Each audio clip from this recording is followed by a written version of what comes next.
আসসালামু আলাইকুম রহমতুল্লাহি বারাকাত। সুপ্রিয় দর্শক, আপনারা বুঝতে পারছেন এতদিনে যত দিন যাচ্ছে তত পরিষ্কার হচ্ছে যে এই গণ অভ্যুত্থানটি ছিল একটা ম্যাটিকুলাস ডিজাইন। এটা বৈষম্য বিরোধী আন্দোলন যতটা না ছিল, তার চেয়ে ছিল একাত্তর বিরোধী শক্তির আন্দোলন। এই যে একাত্তর বিরোধী শক্তির আন্দোলন বা একাত্তর বিরোধী যে আস্ফালন এখন আপনারা দেখছেন, কয়েকদিন আগেই আপনারা কি দেখলেন?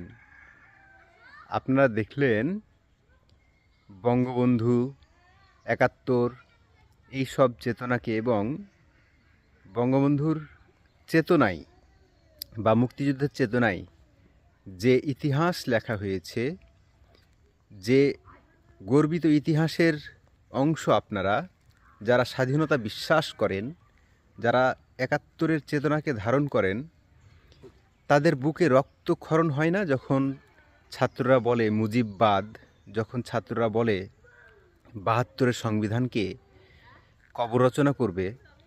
তখন আপনাদের মনে হয় না কোথাও যে ৭২ বলতেই যেটা বুঝায় সেটা হলো একাত্তরের মুক্তিযুদ্ধের দলিলপত্র? এটা হ্যাঁ, হতে পারে যে এখানে কিছু সংস্কার করতে হতে পারে, এখানে কিছু পরিমার্জন করতে হতে পারে, কিন্তু তার মানে তো এই নয় যে ৭২-এর সংবিধান ছুঁড়ে ফেলে দিবেন।